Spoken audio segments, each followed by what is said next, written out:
Welcome to Kids Recall. In today's video, we'll be going through the 2002 animated family movie, Ice Age. It's time to recall. Let's get started. Turn on subtitles and spoilers ahead. The movie starts when we see Scrat, a squirrel who attempts to find a place to store his acorn for the winter. But he's unable to hide it anywhere. Eventually, as he tries to stomp into the ground, he inadvertently causes a large crack to form in the ice that extends for miles before setting off a large avalanche that nearly crushes him. He barely manages to get away when he's about to be crushed between two mountains. He then falls off a very high cliff, and as he lands, he finds himself among a herd of different animals.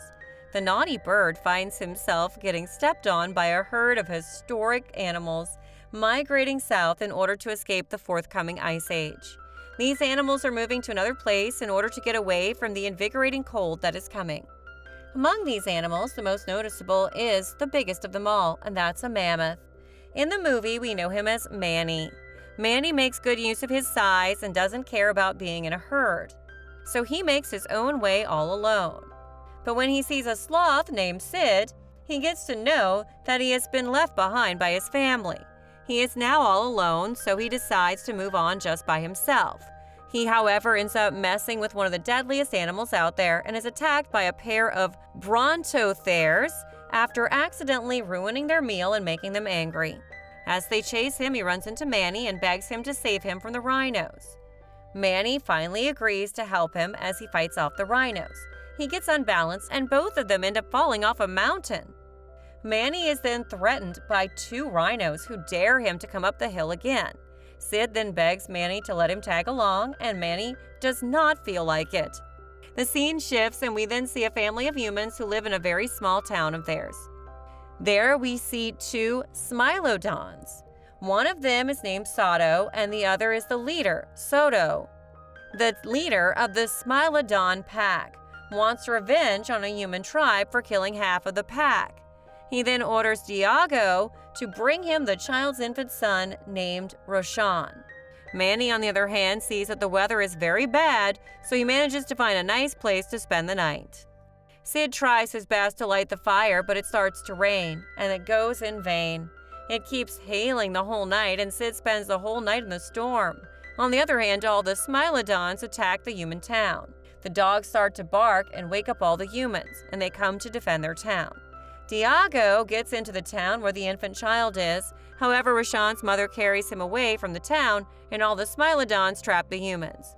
Diago, on the other hand, keeps following the woman who has the child. When the woman has nowhere else to run, she ends up jumping along a waterfall. As punishment for his failure to retrieve the boy, Diago is sent to find and retrieve him, while the rest of the pack waits for him at a mountain known as Half Peak. If he fails, he'll be killed in Roshan's place. As the woman tries to swim ashore with her infant son, Manny spots her. As the child is about to fall off the edge of the stream, Manny comes forward and saves him. Sid takes the child into his lap. When they look at the woman, she gets drowned in the water, and with the flow of the water, she goes away from the shore. Manny sees this and gets worried because he does not want to take responsibility for a little child. Manny walks away saying he's not going to take the kid along. Sid gets annoyed at him, asking him if he did not want to take him along and why did he save his life in the first place. Sid tells him that if he does not want to save the boy, that's fine, he'll save him. He then spots a fire and thinks that the child's parents must be there. He tells Manny that he's going to make his way up the mountain and leave the child with his parents. Manny knows that Sid won't be able to climb that mountain, and that too carrying a child. The mountain is high and it's not steep either. As Sid climbs the mountain, he slips and the child slips out of his hands. As Manny is about to catch the child, Diego appears and latches onto him, grabbing him between his jaws. He tells Manny that the child belongs to him. Sid tells him that that child is not his and cannot be his by any means. Diego tells them that the child does not belong to them either. Diego tells them that he knows the kid's parents very well and that he'll take their kid to them safely. Manny and Sid, however, refuse to give up the child and keep him with them as they walk on. And as they walk on, they reach the place where the humans used to live, but there's no one near to be found. Sid says that the fire is still going there, which means they must have not gone far. Diego, however, tells them that they do not know anything about this area and that he can help them locate the child's parents. Manny, however, does not believe a word that comes out of Diego's mouth, and he goes on to tell him that they can very much locate the parents, and if he wants to be of any help, he can help them, but they're not going to give up that kid. Diego then finally convinces the pair to let him help by tracking the parents. The child then starts crying, and Sid says he must be hungry. Diego is a deadly animal that goes on to cheer up the kid by playing with him. There, Sid sees a watermelon and tries to retrieve it. Sid brings the watermelon to the little boy, and as he eats it, he stops crying. As the group walks on, the sun sets, and they decide that they're going to find a safe place to stay. Manny is, however, sure that Diego is going to try to pull off something in the middle of the night. Manny then keeps the little boy close to him, and Sid, on the other hand, is extremely hungry, so he is unable to sleep the whole night. In the middle of the night, when Diego is about to take the child away, he hears some noise and goes out to check. There he finds his people, and tells them that they are not going to eat the child just yet. He asks them to give the message to Soto that he's bringing the child and an elephant as well. He tells them to tell Soto that they're going to have a party pretty soon, and if they want to make that possible, they're going to have to be together because Manny is really powerful. Both the Smilodons get excited and agree with Diego. They right away leave to give the message to the boss. The next morning, when Diego and Manny wake up, both of them are unable to find the child. They start looking for him, and they see that the child is with Sid, and he's enjoying a warm bath. Sid runs into two female sloths and tells them the whole story about how he saved the life of the child. Manny appears and takes the boy from Sid, telling him that they have to move on now. Manny sees that the little boy is not afraid of anything and that he's really brave. As Sid is about to take his bath, he runs into his old enemies, the two rhinos. Sid begs Diego to help him, but he says no way. Sid kicks Diego, and he takes him between his jaws. Sid then pretends to be dead, and the two rhinos think that he's dead, and the lion is going to feed on him, and they leave. The group then starts walking about on their way. They come across a big river where they start playing. The little kid also has a lot of fun there, and we see the squirrel who's still hanging out there with his acorn. Manny asks the squirrel if he knows anything about the town of the humans around that area, and the squirrel tries to tell him about the pack of Smilodons, that all the Smilodons are from the woods around that town. And Diego thinks that he's telling everything to Manny. Upon knowing the truth, Manny is going to react very badly. Diego then picks up that squirrel and throws him as far away as he can to keep the truth hidden. As they move forward, Diego gets to know that humans are around, and if they keep moving in that direction, Manny is going to spot them, and his whole plan will fail in that case. He tells the group that he knows of a shortcut, that they should take that route in order to save their energy and time. Manny asks him the meaning of a shortcut. Diego says that he has lived his whole life in these mountains, and shortcut means that they can get to their destination soon, and he happens to know all the shortcuts. He tells them that they should definitely take the short route, otherwise the humans will get out of there by the time they get to them, and then they're going to be stuck with a little kid. He tells them that the humans get out of there before they reach there, it's going to be very hard for them to locate them. Manny and Diego finally cave into his constant persuasion and decide they're going to take the shortcut.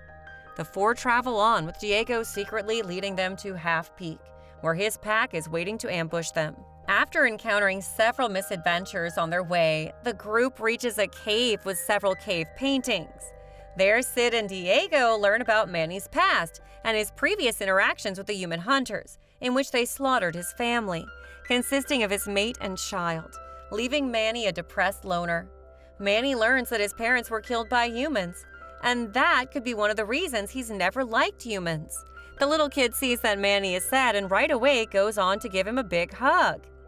The humans, on the other hand, do not stop looking for their little child, and other people from the tribe start saying that they're not going to be able to find the baby, so they should just move on with their journey now.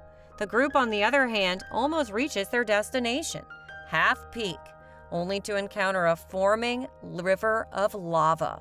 Manny and Sid, along with Rashawn, make it across safely, but Diego ends up hanging on a cliff, about to fall in the lava. Manny saves him, narrowly missing certain death by falling into the lava himself. Diego's amazed to see that Manny has put his life in danger in order to save him.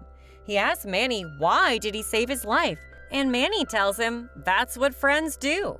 On the other hand, all the other Smilodons are impatiently waiting for Diego. They cannot wait for the elephant to get there so they can attack him and have a party.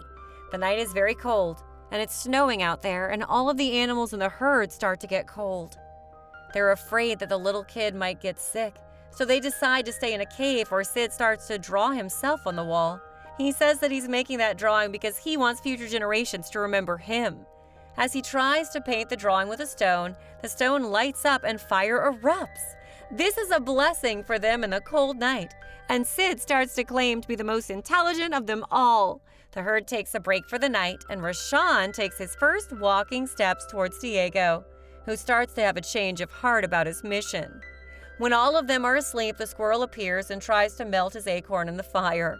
The next day, the herd approaches the ambush, causing Diego, now full of respect for Manny for saving his life, to change his mind and confess to Manny and Sid about the ambush. As the pair turn hostile towards him, Diego pleads for their trust and tries to foil the attack. The herd battles Soto's pack, but despite their efforts, Soto and his associates manage to corner Manny. As Soto closes in for the kill on Manny, Diego jumps in the way and is injured as a result. Manny then knocks a distracted Soto into a rock wall, causing several sharp icicles to fall onto Soto, impaling and instantly killing him. Horrified, the rest of the pack retreat. Manny and Sid mourn Diego's injury, which they believe is fatal, and continue their journey without him. The two manage to successfully return Rashawn to his tribe, and to their surprise, Diego manages to rejoin them in time to see Rashawn leave. The group then begins to head off to warmer climates. 20,000 years later, Scrat, frozen in a block of ice, ends up on the shores of a tropical island. As the ice slowly melts, an acorn that was also frozen in the same ice block is washed away. Scrat then finds a coconut and tries to stomp it into the ground, only to accidentally trigger a volcanic eruption. And that's where the story ends. Thanks for watching. Please like, subscribe, and click that bell icon to get new movie recaps.